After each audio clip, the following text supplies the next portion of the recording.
নমস্কার, আমি সুপ্রিয়া এবং আজকেও আপনাদেরকে কিছু কিছু বিষয় জানাবো। তার জন্যই আজকে এই ভিডিওটি করা।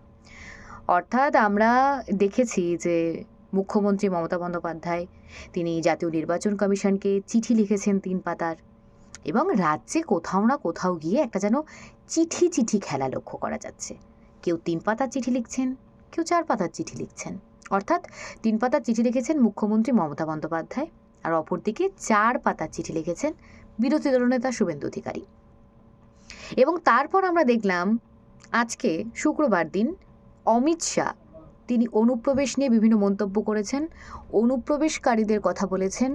তারপর তিনি একেবারে তোপ দেখেছেন পশ্চিম বাংলার দিকে, পশ্চিমবঙ্গকেও কিন্তু তোপ দেবেছেন এবং তিনি সেখান থেকেই অনুপ্রবেশ হাটাও এই বিষয়গুলো তুলে ধরেছেন।